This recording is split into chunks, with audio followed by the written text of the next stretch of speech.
You can be so negative. Timothy Jensen, Jensen Transport in Independence, Iowa. Have you ever heard someone being called negative? It really depends on the context.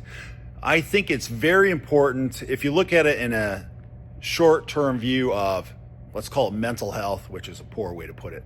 But if you're looking at what you're trying to accomplish in a certain manner, you need to manage expectations. I think that's the best way to talk about that.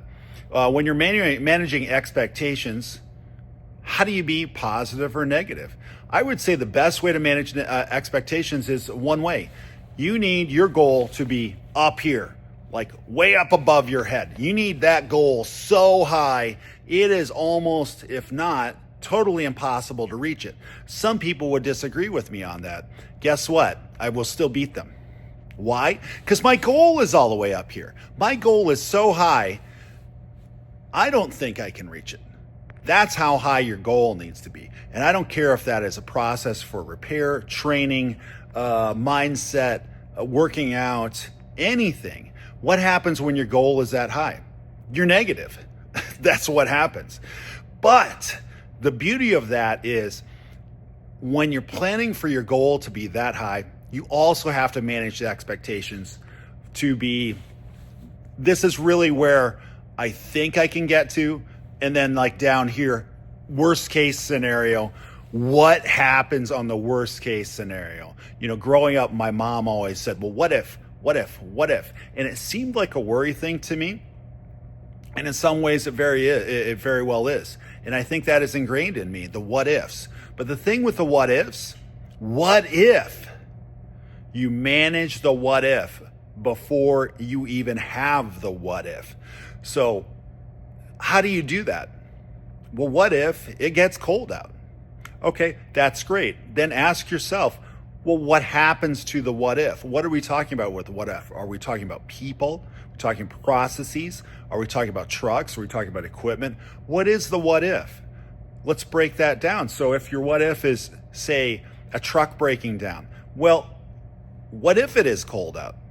What breaks down on a truck when it's cold? You know, could be batteries, could be antifreeze, could be leaking hoses, could be brakes froze, could be air systems froze, it could be stuck in the snow, it could be no traction, it could be a number of different things. The window might not go up. The window might not go up on the passenger side or the driver's side when you lower it down. That's a good what if. If you dump into all the what ifs, that's a lot of what ifs, and that's a lot of negativity. So managing that negativity, what is my goal? If my goal is not having any trucks or equipment to break down, how do I get there?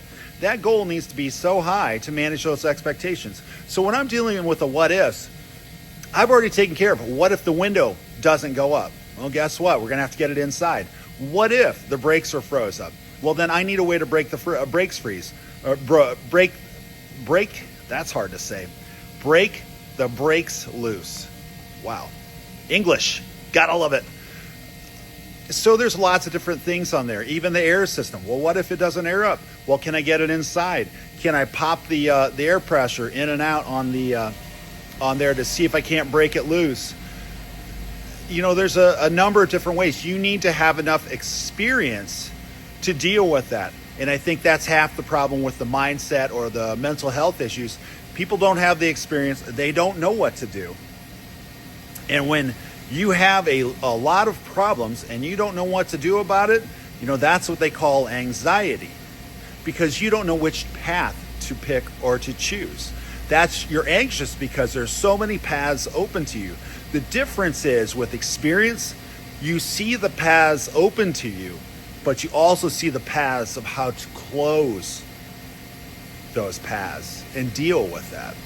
And it makes you a better person, and it makes you more willing to take your wagons through the Donner Pass, knowing that, hey, I might have to eat the guy next to me, so I better pick somebody that's willing to be eaten, or somebody you can take over. You got to think ahead on that. If your vehicle's going to break down, what do you have the tools with you? Do you have the parts? How close are you? How far away from a parts place are you? What can you do to manage that? You got to take care of those what ifs.